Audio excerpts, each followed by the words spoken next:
Hello everyone and welcome to Gaur Se Seekho. आज के इस वीडियो में हम डिस्कस करेंगे transportation with respect to plants. हम एनिमल्स के अंदर ट्रांसपोर्टेशन के मैकेनिज्म को पढ़ चुके हैं और जिसका लिंक आपको डिस्क्रिप्शन बॉक्स में मिल जाएगा। टॉकिंग ऑफ प्लांट्स, प्लांट्स की जो एनाटमी है, जो अंदर का स्ट्रक्चर है, वो कंपैरेटिवली बहुत सिंपल है। सिंपल सी इनकी रिक्वायरमेंट्स हैं, बहुत एनर्जी नीड्स नहीं हैं और इसीलिए उनका जो पूरा प्रोसेस है ट्रांसपोर्टेशन का वो भी कंपैरेटिवली बहुत सिंपल है। प्लांट्स बेसिकली क्या क्या चीज़ें यूज़ करते हैं? देखो, उन्हें सर्वाइवल के लिए गैसेस एक्सचेंज तो चाहिए, कार्बन डाइऑक्साइड और ऑक्सीजन, उसके अलावा पानी चाहिए, कुछ न्यूट्रिएंट्स चाहिए, है ना। और उनका पॉइंट ऑफ कांटेक्ट क्या है, कहाँ से लेंगे वो ये सब चीज़ें? वो लेंगे ये चीज़ें सॉइल में, क्योंकि वो बेसिकली ग्रो कर रहे हैं सॉइल में। अब सॉइल के अंदर क्या पार्ट है उनका? रूट है। सो रूट से लेकर हर बॉडी पार्ट तक कोई ऐसा चैनल चाहिए उन्हें ताकि ट्रांसपोर्टेशन हो सके। ऑल्सो प्लांट करते क्या है? मेजरली फोटोसिंथेसिस करते हैं, खाना बनाते हैं। तो कोई मैकेनिज्म ऐसा भी चाहिए जिससे वो बना हुआ खाना जहाँ जहाँ ज़रूरत है वहाँ तक पहुँच जाए। अब छोटा जब तक प्लांट है तब तक तो आसान है, आगे से आगे डिफ्यूजन से वो रिले करता है। डिफ्यूजन का मतलब क्या है? Moving from high concentration to low concentration. कोई चीज़ कहीं ज़्यादा है तो उसको बैलेंस आउट करके कम वाले को देना, कम वाले से आगे वाले को देना, इस तरीके से डिफ्यूजन। पर सोचो, जो पेड़ इतने इतने ऊंचे होते हैं, पता नहीं कितने मीटर्स के, उनमें भी तो ये मैकेनिज्म अगर हो डिफ्यूजन के थ्रू तो कितना टाइम लगेगा। तो उनके अंदर एक स्पेशल स्ट्रक्चर होता है ऐसे प्लांट्स में, जिसको आप क्लास 9 में ऑलरेडी पढ़ चुके हैं। जाइलम एंड फ्लोएम, दो टाइप की वेसल्स होती हैं। सो गैसियस एक्सचेंज को समझने के लिए तो ईजी है। लीव्स के अंदर स्टोमेटा हैं, गार्ड सेल्स उनको खोलती और बंद करती हैं और carbon dioxide in and out होता रहता है, ऑक्सीजन होता रहता है, ठीक है। कमिंग टू जाइलम, जाइलम क्या है? जाइलम एक टाइप की वेसल है या एक टाइप की ट्यूब है जो ज़्यादातर नॉन लिविंग सेल्स की बनी हुई है। दो खास नाम बता रखे हैं आपको क्लास 9 एनसीईआरटी में, वो हैं ट्रैकीज एंड वेसल्स।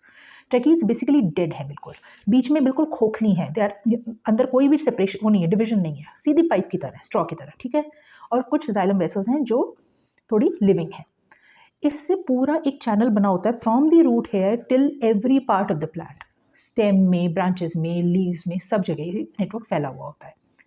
और क्योंकि पानी यहाँ सॉइल में एब्जॉर्ब होकर उस पॉइंट तक पहुँचाना है, उसके लिए ये जाइलम जो है दो तरीके अपनाती है। एक है रूट प्रेशर और एक है ट्रांसपिरेशन। रूट प्रेशर क्या है? रूट्स आपने देखी हो, अगर प्लांट को निकाल के देखेंगे तो उसके ऊपर पतले पतले हेयर होते हैं। ये जो हेयर होते हैं ये सिंगल मेम्ब्रेन के होते हैं, ठीक है। और इनमें ऐसी सेल्स होती हैं जो एनर्जी स्पेंड करके आयंस को अंदर लेती हैं, क्योंकि प्लांट की रिक्वायरमेंट है। प्लांट को अगर नाइट्रोजन चाहिए, फॉस्फोरस चाहिए, कहाँ से लेगा? सॉइल से लेगा। तो ये अपनी एनर्जी स्पेंड करती हैं और इसको एब्जॉर्ब करती हैं फॉर द रिक्वायरमेंट। और इनके एब्जॉर्ब होने से रूट के अंदर इनकी कंसनट्रेशन बढ़ जाती है ना। अब सोचो, गाढ़ा सोल्यूशन हो गया, अब फिर इसको थोड़ा सा लिक्विफाई करना है, तो पैसिवली बाय मतलब बिना एनर्जी स्पेंड करे पानी बाहर हाई है कंसनट्रेशन में अपने आप अंदर आ जाता है इन द रूट हेयर, और इसको हम बोलते हैं रूट प्रेशर। वो प्रेशर एक्सर्ट करता है रूट पे और पुश देता है पानी को ऊपर जाइलम वेसल में मूव करने के लिए। जाइलम वेसल्स जो है, जाइलम के वेसल्स और ट्रैकीज का कंटिन्यूस चैनल है, पर पानी एक लिमिट तक चढ़ेगा इस प्रेशर से। अल्टीमेटली कहीं ना कहीं कोई खिंचाव होना चाहिए, कोई सक्शन होना चाहिए, जिसकी वजह से पानी इतनी ऊंचाई तक जा सके अगर बहुत ऊंचा प्लांट है। वो सक्शन का काम करती हैं बेसिकली आपकी लीव्स। लीव्स में स्टोमेटा ओपन है, पानी का लॉस हो रहा है तो एक सक्शन टाइप बन जाता है, एक वैक्यूम बन जाता है, पानी ऊपर खिंच जाता है और ये चैनल चलता रहता है। पर ये मेजर फोर्स जो है सक्शन वाली या ट्रांसपिरेशन वाली, which is the loss of water from the leaves, from the stomata, that is transpiration, ये होता है ड्यूरिंग द डे, क्योंकि उस टाइम स्टोमेटा ओपन है, इसलिए ये सक्शन होगा। During the night it is the root pressure. Root pressure खुद जो है वो तो पैसिव है, लेकिन आयंस का अपटेक एक एक्टिव एक्टिविटी है, मतलब उसमें एटीपी यूज होते हैं, ठीक है। इसमें वाटर का फ्लो एक ही डायरेक्शन में होता है, तो जाइलम के अंदर पानी का फ्लो एक डायरेक्शन में होता है। ये मैकेनिज्म है पानी के मूवमेंट का, जाइलम और आयंस, डिजॉल्व आयंस का मूव करने का, डिजॉल्व सॉल्ट्स के मूव करने का।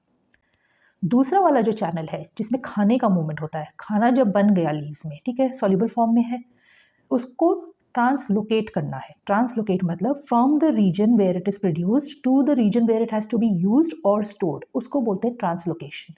उसके लिए काम आती है फ्लोएम। फ्लोएम क्या है? लिविंग सेल्स हैं और इनके अंदर ये भी एक तरीके से ट्यूब टाइप है, लेकिन इनके बीच में सेपरेशंस होती हैं थोड़ी थोड़ी दूर में, जिसको बोलते हैं सीव सेल्स। ये सीव सेल्स के अंदर ना छेद होते हैं, सीव मतलब छन्नी, इसके अंदर छेद होते हैं और ये एक दूसरे में छन छन के ऐसे मूव करता है सोल्यूबल फॉर्म में खाना, स्टार्च मान लो। अब लीफ ने बना दिया, लीफ आपका प्लांट ये है, लीफ बीच में है, लीव को क्या कैसे हो सकता है कि ये पता लगे कि खाना ऊपर भेजना है या नीचे भेजना है। आपको यहाँ पे ग्रोइंग बर्ड है, यहाँ रिक्वायरमेंट है अभी तो ऊपर भेजना है, आपको रूट में स्टोर करना है तो नीचे भेजना है। तो कैसे पता लगता है उसको समझो। एक बारी सॉल्युबल फॉर्म में खाना बन गया, ठीक है, तो जो फ्लोएम है उसमें जो सीव ट्यूब्स हैं उसके बाहर एक कंपेनियन सेल होती है। ये हमेशा फ्लोएम के साथ साथ होती है, थोड़ी थोड़ी दूर पे होती है।